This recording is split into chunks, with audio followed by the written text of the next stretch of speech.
ku-xigeenkii madaxa al-shabaab kana mid ahaa aasaasayaashii ururkaasi Sheekh Mukhtaar Robow Abu Mansuur ayaa ka soo degay gaari noocan xabadaha karin waxaa ilaalinayay ciidamo ka tirsan hay'adda nabad sugidda sirdoonka qaranka oo watay gaadiidka dagaalka waxaa ka muuqday daal iyo diif muujinaysa dagaaladii uu galay iyo duurkii uu ku noolaa waqtiga dheer waxa uu ila muuqday qof ka fiigtaalsanaa ama uu ku jiro dareen uu kaga didsanaa warbaahinta iyo dad kale oo askartu ay ka mid ahaayeen kadib hool loo diyaariyey oo uu yaalay calanka Soomaaliya oo cadow u arki jiray Abu Mansuur ayuu mowqifkiisa ka bixitaanka ururkii uu ka tirsanaa ee al-shabaab uga dhawaaqay waxaan u cadeynayaa dhammaan ummadda Soomaaliyeed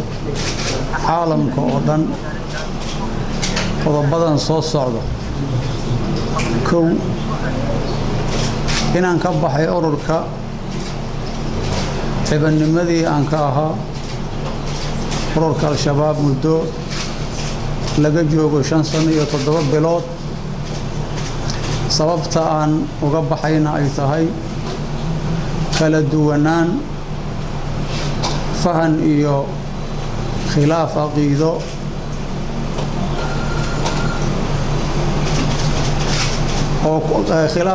ku qotoma khilaaf aqiido oo ku saabsan arrimaha aan diinta dadka iyo dalka u adeegaynin tan kale muddadaas 5 sano iyo 7 bilood waxaan ku noolaa duurka meel ka mid ah Boqol meeshaasna waa la igu weeraray taasoo la rabay in la igu dilo ilaahayna waa iga badbaadiyay waana iska difaacay tan kale waxaan u mahad celinayaa dawladda Soomaaliyeed iyo saaxiibadeeda caalamka kaalinta ay ku lahaayeen in heerkan ay wax soo gaaraan waxa uu rajo wanaagsan ka muujiyay wada hadallo uu dawladda kula jiro beesha caalamka iyo saaxiibada dawladda ayuu dadaaladan uga mahad celiyay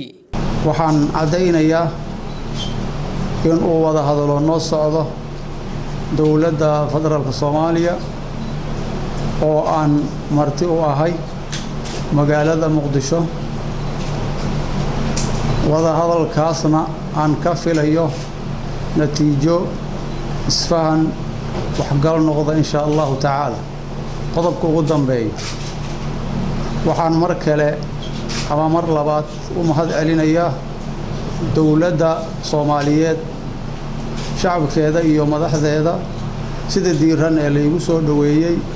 magaalada Muqdisho Sheekh Mukhtaar Robow Cali Cabdi Abu Mansuur waxa uu noqonayaa hogaamiye afraad ee ka soo goosta al-shabaab waxa hore ururkaasi uga soo goostay Sheekh Xasan Daahir Aways oo aan wali cadeynin mowqifka uu ka taagan yahay al-shabaab isla markaana xabsi guri ah sidoo kale Zakariya Ismaaciil iyo Sheekh Maxamed Saciid Atam ayaa isku soo dhiibay dawladda Soomaaliya kuwaas oo cadeeyay mowqifka ay ka taagan yihiin al-shabaab isla markaana cafis ka codsaday dawladda iyo shacabka Soomaaliyeed sida uu afkiisa ka sheegay Sheekh Mukhtaar Robow Abu Mansuur hogaamiyahan isa soo dhiibay 5 sano ka hor ayuu bilowday dagaalka u dhaxeeya isaga iyo ururkii hore uga tirsanaa ee al-shabaab Danaasir Maxamed Television on Cable magaalada Muqdisho